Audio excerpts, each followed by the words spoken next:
Hi, glad to see you on your channel. Don't forget to like and subscribe to the channel. It's important to us. Have a good view. Since 1978, the news from Iran has been more disturbing than ever. Protests against a government steeped in corruption broke out with alarming regularity, and the regime suppressed them time after time. The Iranian monarchy could not hold on to its bayonets for long, and eventually Shah Mohammad Reza Pahlavi was forced to flee the country. In early 1979, the whole world watched with bated breath as power in Iran passed into the hands of fundamentalists. Iraqi leader Saddam Hussein was among those who watched the Islamic Revolution closely. He saw in what was happening a good opportunity to increase the territory of his state at the expense of Iranian lands, which had long been the subject of a territorial dispute and had rich oil reserves. The dictator counted on a small victorious war, which was not so foolish. The 1979 revolution not only rolled back Iranian mores by several centuries, but also launched a wave of repression that seriously weakened the armed forces of the neighboring state. The new government regretfully disposed of officers whose loyalty it doubted. In 1980, Saddam's army crossed the border. The Iran-Iraq War began. At first, Iraqi tanks advanced rapidly. Artillery and airstrikes crushed Persian defenses, but nevertheless, the fanatical resistance of the Iranians was able to stop the offensive. Tehran responded to Baghdad's aggression with a counteroffensive, and soon the front line began to run along the Perwar border of the two states. Both sides tried to cut into enemy positions, but each such action ended only with the appearance of new bodies on the neutral strip.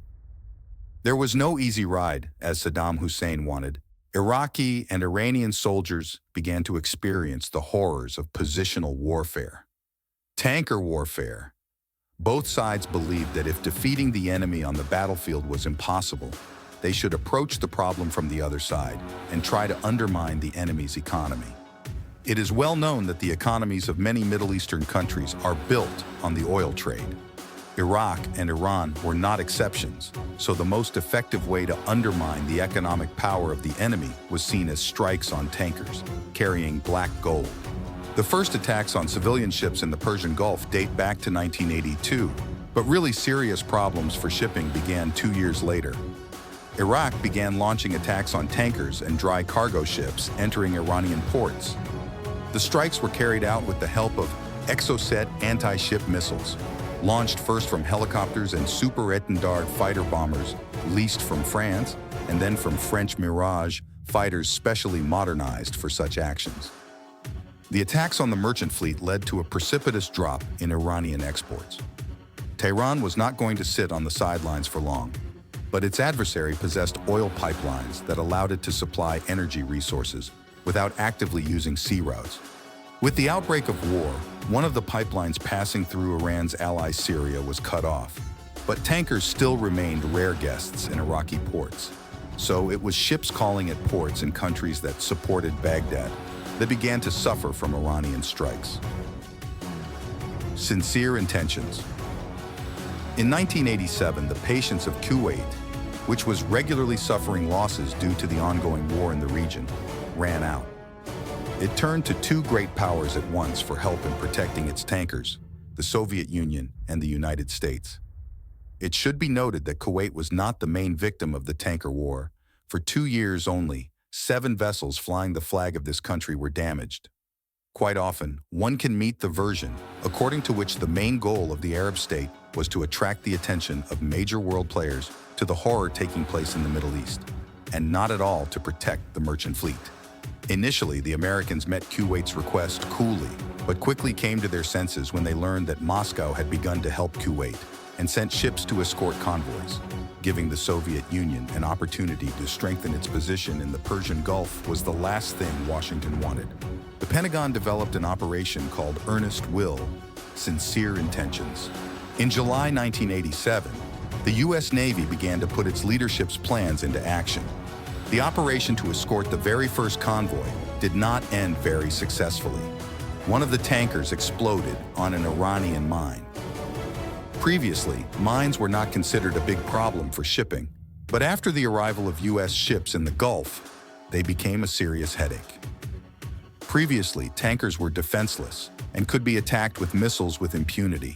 But after the start of the operation, Iran has only one effective method of terrorizing civilian ships: the active use of mines. The states were not going to tolerate this state of affairs. A hunt was announced for the boats and ships that the Iranians used to mine shipping lanes. And if the Americans actively publicized the protection of tankers, and journalists did not leave the ships participating in the sincere intentions, then only a few people knew about the fight against the miners. The main reason for the secrecy was that this task was entrusted not to regular units, but to special operations forces, which had much more freedom of action. In the Persian Gulf, the Americans deployed 6 helicopters of the 160th Aviation Regiment and a detachment of Navy SEALs. The aviation involved in the operation, which was called Prime Chance, was deployed on U.S. Navy ships. For SEAL fighters chose a more unusual location, rented from private individuals' barges, which in normal times were used to service oil platforms. Many officials in the U.S. defense establishment opposed this seemingly strange decision. They considered the idea of leasing civilian vessels too risky because of their defenselessness. However, the mobile sea bases, as the SEALs were called in the documents, turned out to be so convenient that the pilots of the 160th Regiment also moved to them. The facilities built for civilian purposes did not attract unnecessary attention and allowed special forces to react much faster to the appearance of Iranians in the area of sea routes. Immediately upon arrival, the helicopters began flying over the Persian Gulf in an attempt to catch the Iranians red-handed while planting mines. It didn't take long to find the enemy. One warm September night, the MH-6 Little Bird spotted an Iranian landing craft, the Iran Ajr, whose behavior looked suspicious. The pilots immediately attacked the target, after which Special Forces fighters landed on the deck and confirmed that the crew had been planting mines.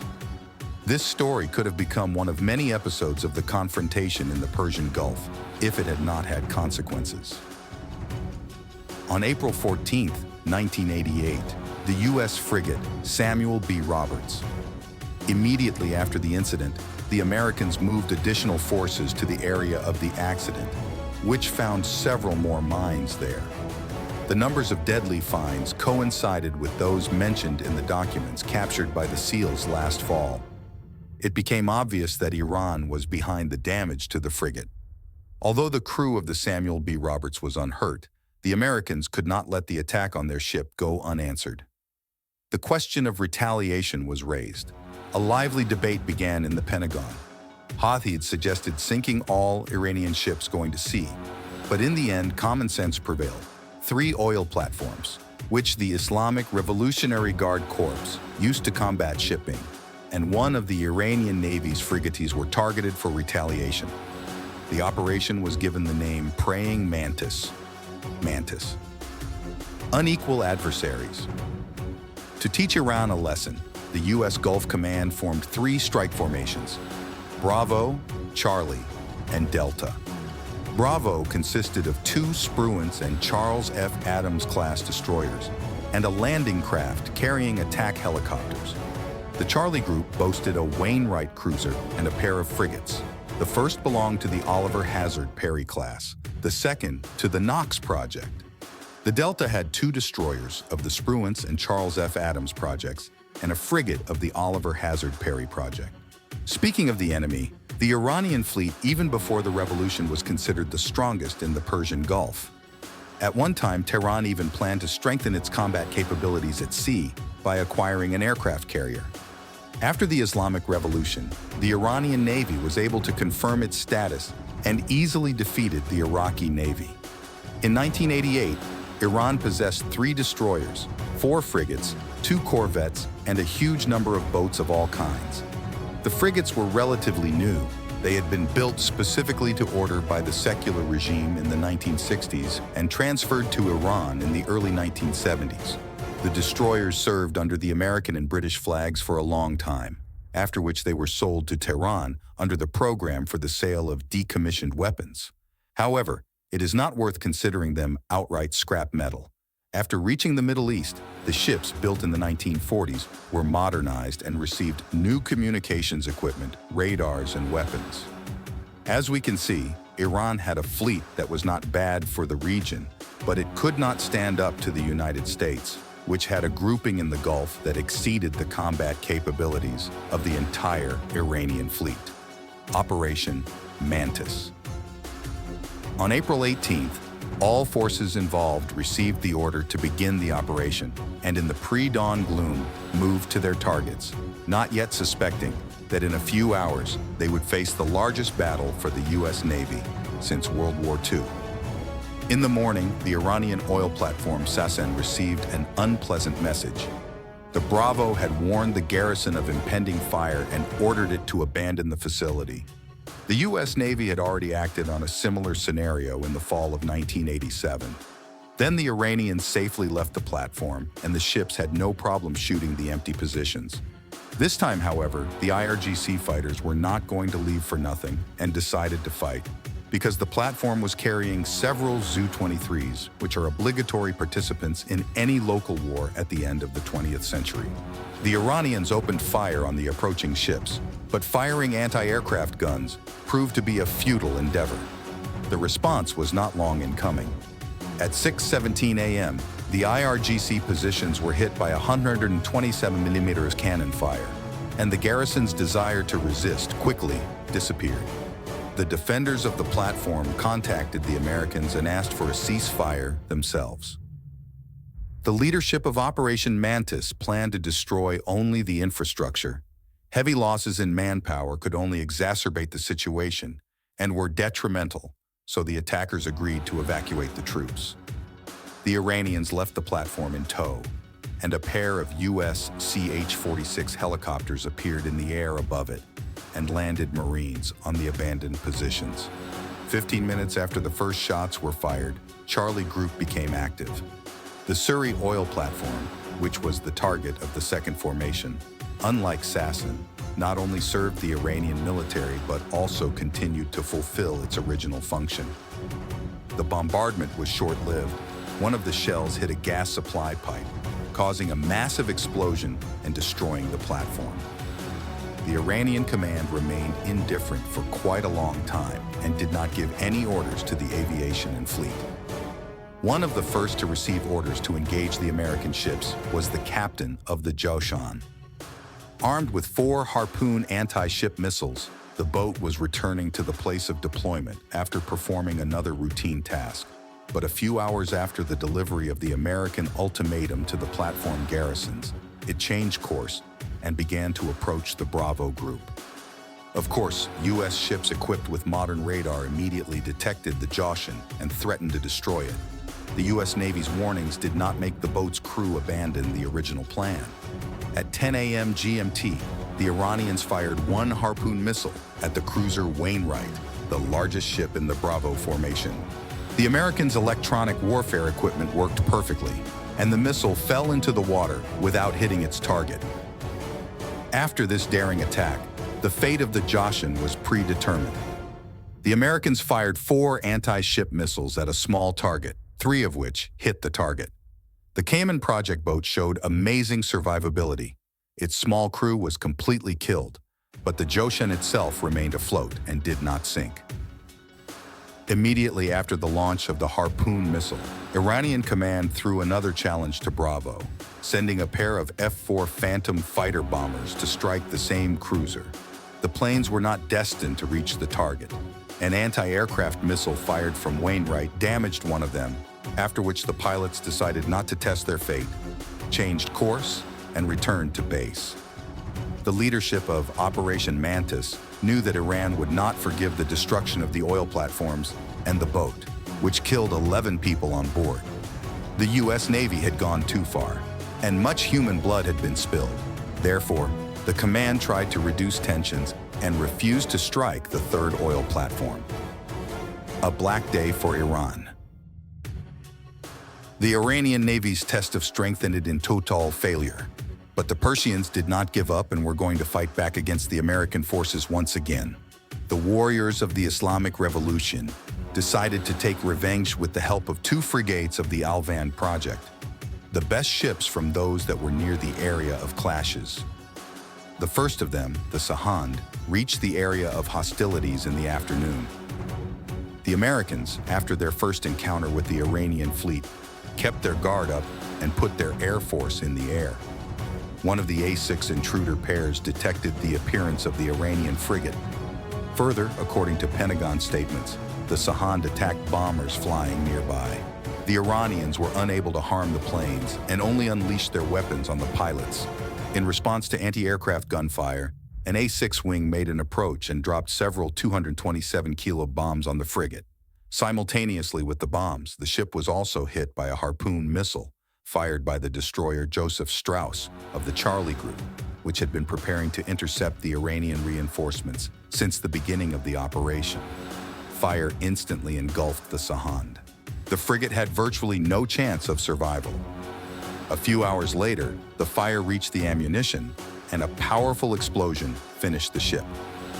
While in one part of the Persian Gulf, the Americans were easily disabling one of the few large ships of the Iranian fleet, their adversary decided to strike again. This time, the chances that the IRGC officers' next plan would fail were minimized because the targets of the new attack could not defend themselves. Iranian speedboats fired on a British tanker, an oil platform, and an American tugboat. However, not all of them returned to port. The Americans lifted several A-6 intruders from the aircraft carrier Enterprise, which quickly caught up with the raiders and successfully covered 3 boats with cluster bombs. Iran had not given up hope that the United States would somehow be held accountable for its actions and was counting on the frigate Sabalan, the second ship to put to sea after the Sahand. What happened next looked very much like a massacre of a one-man board. A pair of A-6 intruder detected the frigate. The crew of the Iranian ship, realizing that an encounter with enemy aircraft would not lead to anything good, tried to shoot down one of the bombers with missiles, but without success. The A-6 responded by dropping 2 bombs on Sabalan, which hit the target with precision. The airstrike severely damaged the frigate, but did not destroy it completely. The planes were ready to make a second run when the Pentagon, which was closely following the battle in the Persian Gulf, demanded that the strike be stopped and the frigate be allowed to leave quietly. The reason that made the U.S. Navy stop was the same. The Americans were going to stage a limited retaliatory action, not to smash the entire Iranian fleet, only aggravating the situation in the region. Operation Mantis was successfully completed. Thank you for watching the video to the end. Forget to put a like and subscribe to the channel. It's important to us. See you soon.